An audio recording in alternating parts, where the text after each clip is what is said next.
Te apreciez pentru deschiderea pe care o ai să cunoști o modalitate sigură prin care să rezolvi provocările din viața ta. Eu sunt Valentina Besserman, am 37 de ani, sunt din Arad și la fel ca și tine și eu am avut provocări și am căutat o soluție eficientă prin care să le rezolv și am găsit o afacere într-adevăr profitabilă pe care o fac de 8 ani. Împreună cu colegii mei te invităm să cunoști și tu această afacere foarte bine și să cunoști modul super profesionist în care noi lucrăm. Nu știu sigur dacă ți se potrivește, dacă este pentru tine, dar asta vom afla împreună cu tine prin pașii care urmează. Mai departe, ca să poți să-ți faci o idee despre ce mult poți obține sub îndrumarea noastră, îți voi spune povestea mea cu această afacere, ca să ai un exemplu, să ai o dovadă și apoi urmează tot în acest video să auzi povestea persoanei care ne-a adus pe mulți în afacere. E o poveste absolut fantastică, iar această doamnă este o femeie superbă și la chip și la suflet. După ce ne asculți, decizi tu dacă merită pentru tine să faci următorul pas ca să afli concret ce și cum lucrăm. În urmă cu 9 ani, eram angajată într-o corporație care vinde cosmetice și parfumuri. Eram în concediu maternal, fetița mea avea 1 an și mai aveam la dispoziție 11 luni să găsesc ceva prin care să produc bani, fiind acasă, pentru că îmi doream să o cresc eu pe fetița mea. Vroiam să produc neapărat bani pe lângă venitul pe care îl realiza soțul, pentru că aveam rată la apartament, voiam să-mi pot permite să cumpăr pentru fetița mea hăinuțele care îmi plăceau, vroiam să le putem permite să mergem în vacanțe și pe internet am găsit o persoană care vorbea despre afacerea în care suntem pe înțelesul meu și am rugat-o să mă învețe și pe mine ce este de făcut.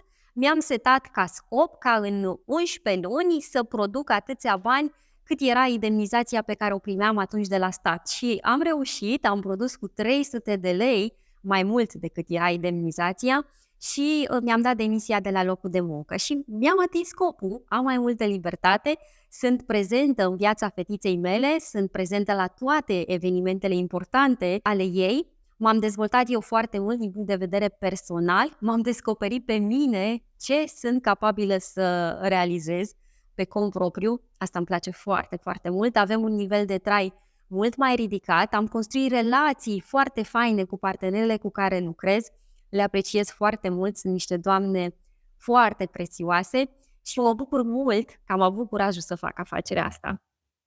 Te salut, sunt Monica, sunt mamă cu 3 copii, am 58 de ani și mă simt mai bine ca la 25 de ani. Și asta pentru că pe atunci viața mea era o mare jale.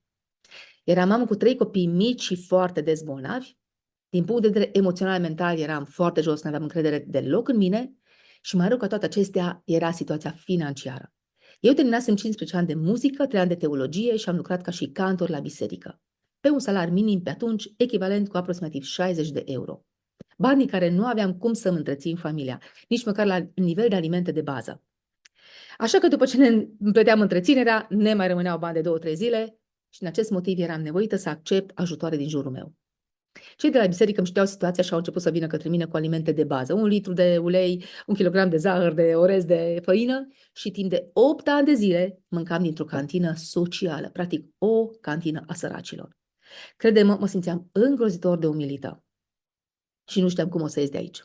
Până în momentul în care, în urmă cu 26 de ani, m-au vizitat niște persoane, cum zic eu, înger în viața mea și au spus: Monica, am venit către tine cu o oportunitate, cu o afacere. Când am auzit afacere, eu în viața mea n-am făcut așa ceva, nu știu să vând nici măcar un chibrite, nu e de mine, am refuzat total. După care am mai stat de vorbă și m-am gândit: Doamne Sfinte, nimeni până atunci nu mi-a oferit un ajutor altfel decât cum mi-au zis ei. Eu provin dintr-o familie foarte simplă. Suntem 5 frați, numai tatăl meu a lucrat.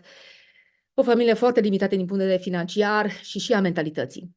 Așa că am zis: ok, este șansa mea acum, hai să vedem ce aș putea să fac. Am ajuns la un eveniment mare unde am văzut 1500 de persoane totalmente diferite, adică totuși ca mine, ca tine, însă cu o altă energie. Oameni care erau deja într-un proces de transformare, pe un drum al succesului, a împlinirii vieții și am zis, și avea o altă energie și îmi doream foarte tare să trăiesc ceea ce trăiesc ei. Și am zis: Doamne, acum este șansa mea, hai să măcar să fac niște pași să văd cum funcționează.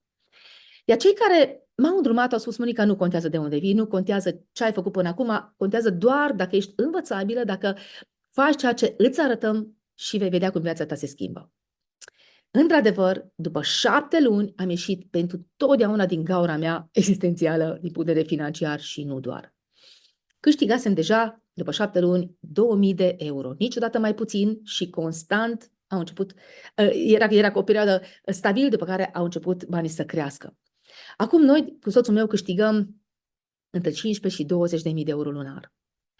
Viața mea s-a schimbat și, în primul rând, a fost o bucurie fantastică să pot să-mi ajut familia, frații, părinții și să contribui la primele cărămizi în cariera surorii mele, care astăzi este o solistă de operă, care cântă pe cele mai mari scene din lume, Metropolitana din New York, și, într-adevăr, este o împlinire fantastică să știi să-ți ajuți cei dragi.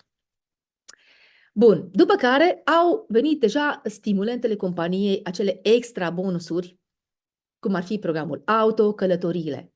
Noi în 6 ani am cumpărat 7 mașini, din care 4 au fost mașini noi și ultimele 3 chiar mașini de foarte mare valoare, jur de 100-150 de mii de euro. Lucru care nici nu le visam în viața mea vreodată să fie posibil pentru noi așa ceva. Am început să călătorim. Eu, care n-am ieșit din granițele județului, am ajuns în Statele Unite de nenumărate ori. Doar în Las Vegas am fost de 5 ori. Din Hawaii până Singapore, Bali, peste tot în lume, în toată Europa. Și îți spun asta nu ca să mă laud, ci ca să vezi că sunt lucruri realizabile. Dacă eu am putut din cantina săracilor, crede-mă, suntem aici cu experiență foarte mare de 26 de ani. Cu echipă întreagă am impactat 10.000 de vieți. Oameni din toate categoriile, mame cu copii mulți, mame singure, femei singure, profesori, medici, antreprenori, oameni de afacere, efectiv din toate categoriile, cărora acest parteneriat le-a adus un plus valoare, viața lor s-a schimbat și suntem aici și pentru tine.